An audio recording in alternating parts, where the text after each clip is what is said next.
Good morning everybody. हाँ जी, कैसे हैं आप लोग। आज मैं सीपीटी मैथ्स के आपको वो चैप्टर पढ़ाऊंगा जो चैप्टर आपके डे टू डे एक्टिविटी से रिलेटेड है। आपकी रियल लाइफ में भी हमेशा ये होते हैं। लाइक आप बैंक जाते हो, आप बैंक में रुपये जमा करते हो और आपके फर्दर स्टडीज से भी रिलेटेड है। लाइक जब आप आईपीसीसी के एग्जाम दोगे तो उनके अंदर एक पेपर आती है फाइनेंशियल मैनेजमेंट, तो आपको वहां पर ये यूज पढ़ेंगे। और जब आप फाइनल दोगे तो वहां पर एक एसएफएम होती है, स्ट्रेटेजिक फाइनेंशियल मैनेजमेंट। यानी कि मैं अगर एक सिंपल भाषा में बोलूं, जहां जहां फिनांस है वहां वहां इसकी दरकार पड़ेगी। एक सिंपल भाषा में आप समझे तो आप सोचेंगे कि ऐसी क्या बात इसके अंदर, ये तो ऐसी कौन सी चैप्टर हमारे करिकुलम में सीपीटी के कि जिनका रिलेशन आईपीसी से भी है और फाइनेंस से भी है। ओब्वियसली इंस्टीट्यूट ने जो भी बनाया वो कुछ न कुछ कोरिलेशन है, यूं ही नहीं कि कोई भी भाई मैथ पढ़ लो बस हो गया। तो इनका रिलेशन है, स्टैटिस्टिक्स के रिलेशन आपके फाइनेंस रिलेटेड है, उसी तरह इस चैप्टर के रिलेशन आपके आगे होते रहेंगे। तो बेसिकली ये कौन सी चैप्टर है, तो बेसिकली इस चैप्टर के नाम जो आपके इंस्टीट्यूट का स्टडी मटेरियल दे रखे हैं उस चैप्टर का नाम है आपके simple and compound interest. Simple and compound interest, including annuity dash applications। ये आपके सब्जेक्ट के अंदर चैप्टर के ये पूरे नाम है। जैसा कि मैं हमेशा बोलता हूँ कि जब भी मैं कोई चैप्टर स्टार्ट करता हूँ, वो चैप्टर स्टार्ट करने से पहले मैं आपको 2 मिनट सिर्फ इस हेडिंग के बारे में डिस्कस करता हूँ। और उस हेडिंग के दरमियान मैं आपको ये बताता हूँ कि ये चैप्टर कहाँ तक मूव करेगी। तो सेम पैटर्न पर देखिए, इस हेडिंग से मैं आपको चैप्टर डिस्कस कर दूंगा कि चैप्टर कहाँ तक मूव करेगी। देखिए यहाँ पर है simple and compound interest including annuity dash application. अगर आप यहाँ पर देखेंगे तो यहाँ पर आपको इनके अंदर 3 बातें कवर है। देखिए, interest, annuity and it's applications. तो बेसिकली मैं बोल सकता हूं कि मैं इस चैप्टर को 3 पार्ट्स में डिवाइड कर सकता हूं। फर्स्ट पार्ट क्या होगी, फर्स्ट पार्ट में बोलूंगा interest, second part annuity and now third part application. तो बेसिकली जब मैं चैप्टर का स्टार्ट करूंगा मैं बोलूंगा this chapter is divided into 3 parts, interest, annuity and application. और आप यहां से देख रहे हैं इंटरेस्ट, अगेन इंटरेस्ट यहाँ पर 2 तरह के हैं, सिंपल एंड कंपाउंड। हर चीज आपके हेडिंग से ही क्लियर हो रहे हैं कि इंटरेस्ट 2 तरह के होते हैं, सिंपल इंटरेस्ट, कंपाउंड इंटरेस्ट, फिर एन्युटी और फिर एप्लीकेशन। तो चैप्टर कहां से मूवमेंट होगी, मैं बताऊंगा इंटरेस्ट क्या है, फिर मैं बताऊंगा सिंपल इंटरेस्ट। सिंपल इंटरेस्ट के अंदर कुछ नहीं, कुछ फॉर्मूलेज हैं और देयर लॉट्स ऑफ प्रॉब्लम है, वैरायटी ऑफ प्रॉब्लम इस चैप्टर के अंदर। सेम पैटर्न पर मैं कंपाउंड इंटरेस्ट पढ़ाऊंगा आपको, वहां भी वैरायटी ऑफ प्रॉब्लम्स है। एन्युटी जो मैं आपको बार बार बोला था कि कहां पर आपको फर्दर स्टडी में यूज पड़ेगी, दिस इज एन्युटी, उनको अपने को डिटेल में पढ़ना है। तो एन्युटी बताऊंगा, एन्युटी के टाइप्स बताऊंगा कि कितने टाइप्स की एन्युटी होती है, कौन कौन से अच्छे प्रॉब्लम है, मैं वो डिस्कस होऊंगा। एंड फर्दर में एप्लीकेशन डिस्कस करूंगा, किनकी क्या क्या एप्लीकेशन है आपके करिकुलम के अंदर। Basically there are 3 types of application, leasing, capital expenditure, valuation of bond. आपके चैप्टर के अंदर बेसिकली क्या है, आपके 3 एप्लीकेशंस पढ़ने, और भी बहुत सारे हो सकते हैं, बट अपने को जो करिकुलम के अंदर अपने को वही डिस्कस करनी है। ओके, ये आपकी पूरी चैप्टर की मैंने मूवमेंट बता दी कि चैप्टर के अंदर क्या क्या होगा। तो now let's start the chapter. तो मैं चैप्टर स्टार्ट करता हूं, तो आप लोग लिखेंगे this chapter is divided into 3 parts. This chapter is divided into 3 parts. Part first, interest. Part 2, annuity. Part third, applications. Applications के अंदर आप फर्स्ट पार्ट लिखेंगे leasing, second point capital expenditure,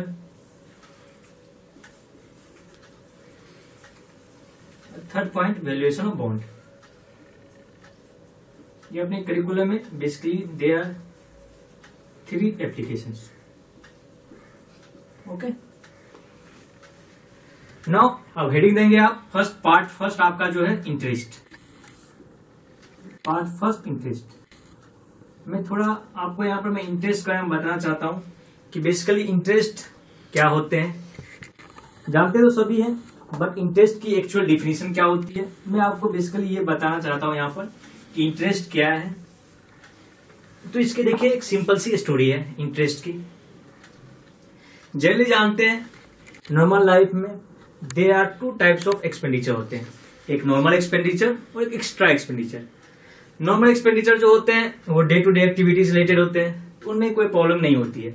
but extra expenditure जो होते हैं वो हर किसी के लाइफ में आती रहती है। आप पूछोगे सर ये एक्स्ट्रा एक्सपेंडिचर क्या है, तो एक्स्ट्रा एक्सपेंडिचर लाइक मान लीजिए मैं बोलता हूँ किन्हीं को अपने बेटा और बेटिया की शादी करनी है, किन्हीं को कार खरीदना है, किन्हीं को होम लोन लेना है, तो ये सब क्या है बेसिकली एक्स्ट्रा एक्सपेंडिचर है।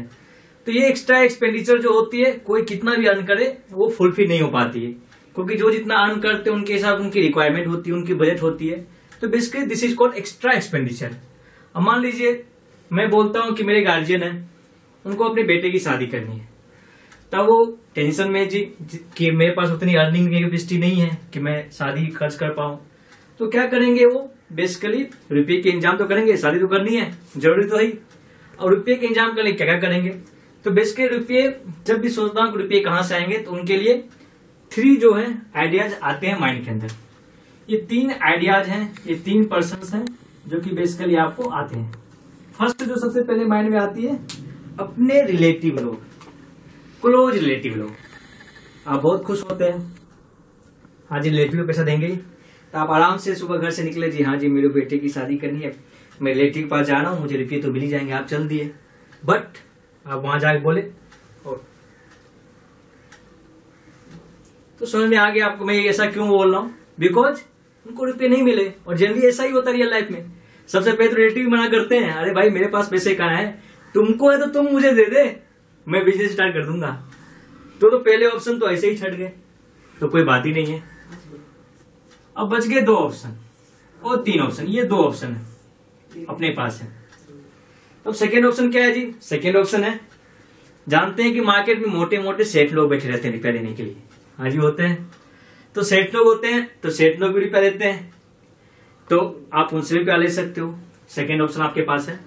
एक थर्ड ऑप्शन जिनको मैं बोलता हूँ खुला दरबार, वो बोलते हैं आइए जी आइए, मैं आपके लिए बैठा हुआ हूँ, आप आइए और आके आप रुपये ले जाइए, मुझे कोई प्रॉब्लम नहीं है, बस मैं जो कुछ फॉर्मेलिटीज आपको कंप्लीट कर दीजिए।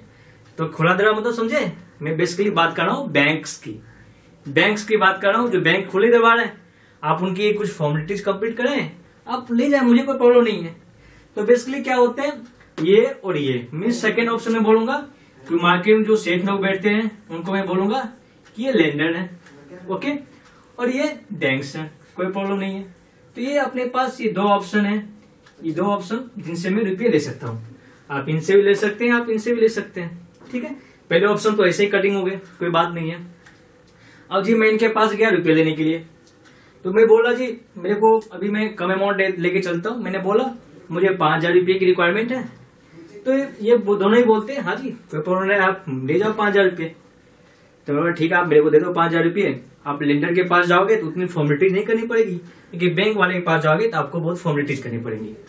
आप गए 5,000 आप ले लिए, तो कुछ टर्म्स एंड कंडीशन भी होती है। तो बोले जी ठीक है आप 5,000 लेके जा रहे हो, बट मेरे को आप जब रिटर्न करोगे ना तो 5,500 रुपीज रिटर्न करना। 5,500 रुपीज, तो आप अचानक चौके, अरे ये क्यों? तो ऑब्वियसली वो आपको दे रहे हैं 5,000 रुपये और आपको 5,500 आपसे ले रहे हैं, तो इनिशियली मीन्स क्या आपके 500 कुछ डिफरेंस है, ये 500। तो बेसिकली 500 क्यों आपसे ले रहा है, वो क्यों चार्ज कर रहा है? तो दिस इज कॉल्ड इंटरेस्ट। ये 500 क्यों? क्योंकि आप इनके रुपीज को बेसिकली यूज कर रहे हो आप, तो इसके लिए वो एक्स्ट्रा चार्ज तो करेंगे ही करेंगे। तो बेसिकली अगर मैं बोलूंगा कि इंटरेस्ट क्या होती है, तो इंटरेस्ट अगर मैं डिफिनेशन बनाऊंगा तो आप देखिए मैं बोल रहा हूं कि एक्स्ट्रा मनी पेड बाय मी मतलब borrower, extra money paid by borrower for क्यों भाई using others money. Others means क्या? लेंडर्स मनी और banks money. This is called interest.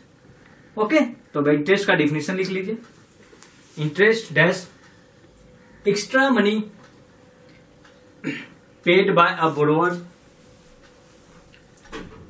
extra money paid by a borrowers for using others money, bracket में लिख देंगे lenders money और banks money.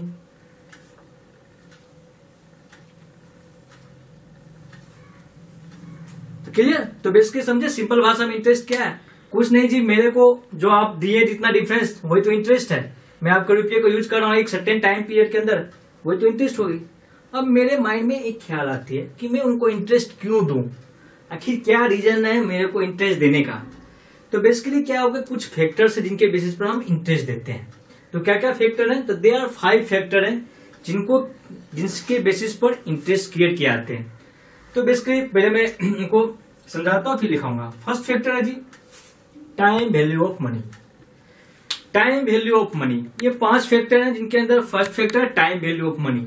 Means क्या, money का वैल्यू अकॉर्डिंग टू टाइम। मान लीजिए कि आप जब कुछ समय पहले आप पेन खरीदने जाते थे तो पेन की कॉस्ट थी 10 रुपये, मानता हूं, ठीक है। तो आप क्या करते थे, जाके 20 रुपीज में 2 पेन खरीद के लाते थे। बट नाउ डेज आप 20 रुपीज लेके जाते हैं और आप 1 पेन खरीद के लाते हैं। तो डे बाय डे क्या हो रही है, time value of money decrease होती जा रही है। आप देखिए, आप जाइए सब्जी खरीदने, पहले जाते थे 100 रुपए लेकर बहुत सारी सब्जी लेकर आए थे, अभी जाएंगे तो कुछ भी नहीं मिलेगा। तो ये सब बेसिकली क्या है, time value of money factor के कारण है और इन्फ्लेशन के कारण भी है। जैसे जैसे आपकी इन्फ्लेशन होती है उनके कारण भी ये होता है। तो टाइम वैल्यू ऑफ मनी हो गई, इन्फ्लेशन हो गया। Third opportunity cost. बैंक वाले आपके रुपये क्यों देगा, वो बोलेगा भाई मैं अगर आपको मैं रुपये नहीं देता तो रुपये को मैं कहीं यूज करता, वहां से मेरे को इनकम जनरेट होती। तो बेसिकली क्या, opportunity cost. Third liquidity preference. मैं आपसे मैं रुपये लेने के लिए आया, मैं आपको 10 रुपये दे दिया, ठीक है, liquidity preference. And fifth risk factor. मान लीजिए ऐसा कुछ हो जाए, मेरे को आप रुपये नहीं दे पाए, जो प्रिंसिपल अमाउंट है, एटलीस्ट इंटरेस्ट तो आते रहेंगे अकॉर्डिंग टू टाइम। तो दे आर 5 फैक्टर है जिनके बेसिस पर इंटरेस्ट डिसाइड की जाती है। ओके, तो चलिए नोट डाउन करें। Interest is paid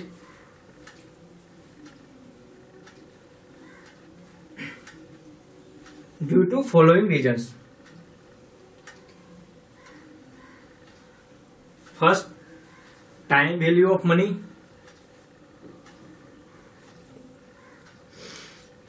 second, opportunity cost. Third, inflation.